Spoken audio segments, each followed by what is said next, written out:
I'm not teaching, I'm publicly learning.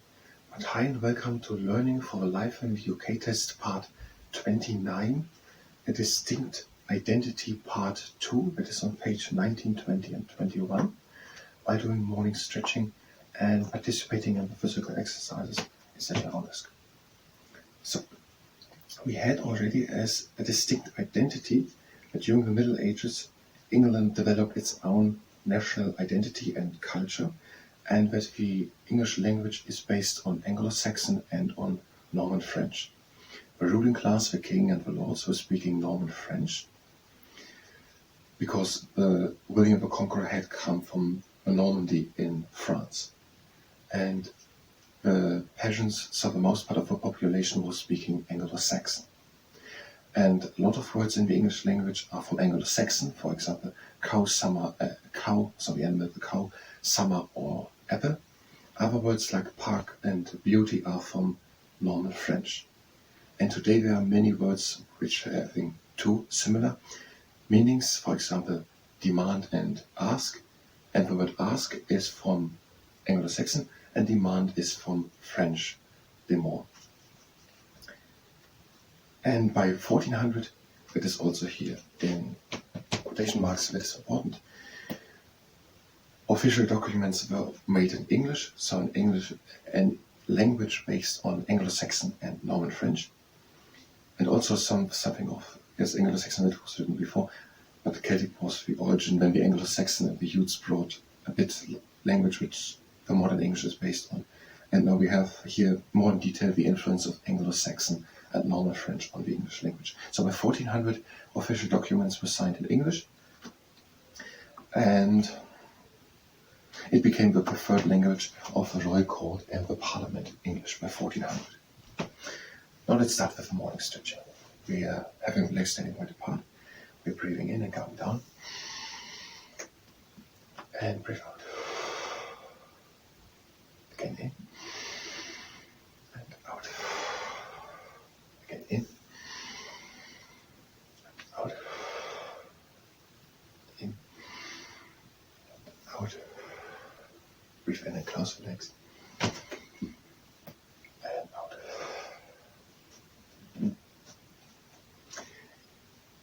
Now to the new things. In the years leading up to 1400, so 1300 or something, Geoffrey Chaucer wrote a series of poems in English about a group of people going to Canterbury on a pilgrimage.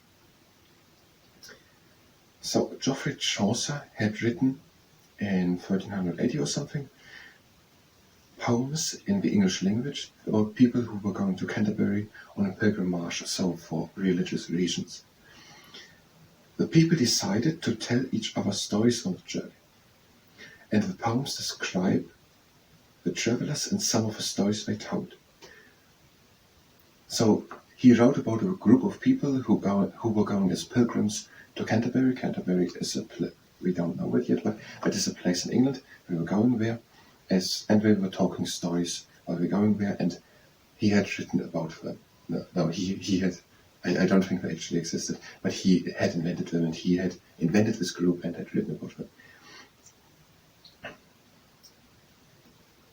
This collection of poems is called the Canterbury Tales. It is one of the first books to be printed by William Caxton, the first person in England to print books using a printing press.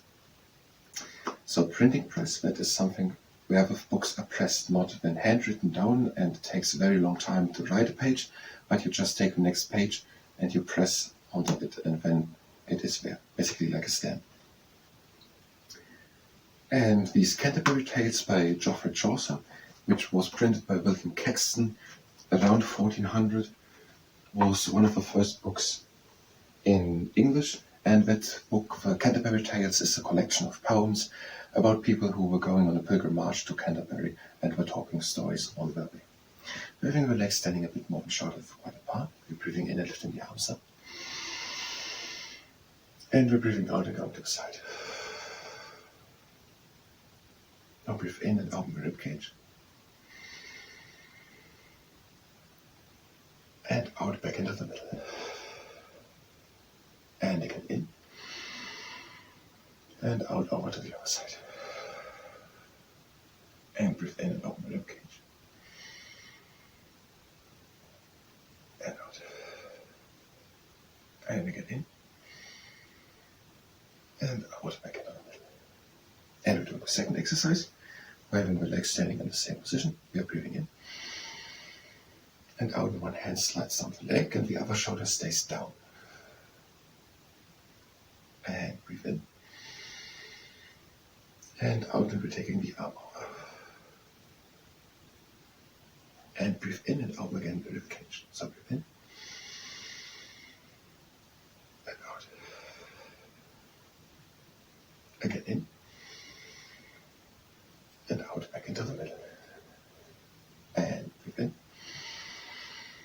And out, and the other hand slides down the leg and the shoulder stays down. And breathe in. And out, and we're taking the arm over. Breathe in and open rib cage. And out. Again in. And out back into the middle. So William Caxton printed by around 1400 the book The Canterbury Tales by Geoffrey Chaucer, which is a collection of poems about pilgrims who were talking stories while they were going on the pilgrim march to Canterbury, and it is one of the first books printed in the English language by the new invented printer press. What was it? Printing press. There was nothing written of new invented printing press, but it was invented. Many of the stories are still popular. The Soulwit book is still in use 500 years or 600 years later. Some have been made into plays and television programs. So not only the stories of these Canterbury Tales, these poems about people who on their travel to Canterbury were talking stories by Geoffrey Chaucer, which printed by around 1400 by William Caxton, is still popular, but also some plays, I guess that means theatres or something, and television programs are based on it, have been made based on it. In Scotland, many people continue to speak Gaelic. We had already known that the people during the Iron Age were speaking Celtic, and now we know that the people in Scotland are speaking Gaelic. So they were speaking Celtic, and today the people in Wales, Scotland and Ireland, some are still speaking a Celtic similar language, and now we know that in Scotland, some people are speaking Celtic. And the Scots language also developed. So in Scotland, many people continue to speak Gaelic, and the Scots language also developed. So the people in Scotland continue to speak Celtic after 1400. So in England, the first person in England to print books using, there was the Canterbury Tales printed in English, and in Scotland, Gaelic developed out of Celtic, I guess, and the Scots language was developed. Next exercise, we are having the feet standing together, the breathing in and lifting the arms up. And we're breathing out as one hand comes down. And now breathe in and reach to both ends. So breathe in and reach. Then out. Again in. And out and one hand comes down. And breathe in and reach. Then out. Again in. And out. One hand down. Breathe in and reach. And out. Again in. And out. One hand comes down. And breathe in. And out. And we're going again the hands down. And we're bringing them down. And now back to what we had about the Canterbury Tales, who were written by Geoffrey Chaucer, printed by William Caxton and by around the 1400s, and which are poems about people traveling to Canterbury. And we're talking stories. Anyways, they're popular and some are made into books and television plays. In Scotland, the people continued after they had spoken in the Iron Age Celtic, as well as the people in England and the people in Europe speaking similar languages started to speak Gaelic, and then the Scots language developed out of this Gaelic. Now we don't know if the Scots language developed out of the Gaelic. It could be the same if we just take the sentence. In Scotland, many people continue to speak Gaelic and the Scots language also. No, it's not Gaelic and then Scots language, or both together. We don't know that, but these are distinct languages. And this is a distinct identity part 2. A number of poets began to write in the Scots language. So not everyone was writing like Geoffrey Chaucer in his case of the Canterbury Tales in English, but there were also some poets writing in the Scottish language. One example is John Babur, who wrote The Bruce about the Battle of Bannockburn, which was in 1314, in which the Scotch, led by Robert the Bruce, defeated the English, and Scotland remained uncontrolled by the English king. So John Babur wrote The Bruce in the Scottish language about the Battle of Bannockburn, 1314. Now to the last 2 exercises. We're having relaxed and wide apart. We're breathing in and out, and we're hanging down, and we are only helping to come deeper down by breathing in through the nose into the chest and by breathing out through the mouth. And again in and out. And again in and out. Again in and out. Now we're going to one leg. And again in and out. Again in and out over to the other leg. And breathe in and out. Again in and out, back in the middle. And breathe in and out. We're coming slowly up from one back and making it the top and backwards, shoulder roll. Now the camera is in the shadow. It's not in the shadow. I'm not sure it's in the shadow, but we're having the last exercise. The feet are standing together. We're breathing in and out, and we're leaning again down. So we're hanging down. And we're breathing again in through the nose and the chest and out through the mouth. Again in and out.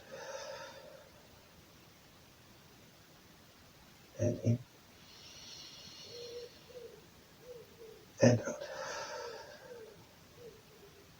And the last time in and out. We're coming slowly up with our own back and making it the top and backwards, shoulder roll. And now just a closing exercise. We're breathing in and out. Again in and out. Breathe in. Out. Again in and out. Close the legs. And we're done with the morning stretching. I'm going to repeat what we had in part 2 of the distinct identity in part 29 of Learning for Life in the UK test, in part 3 at the beginning. So thank you very much, and until next time.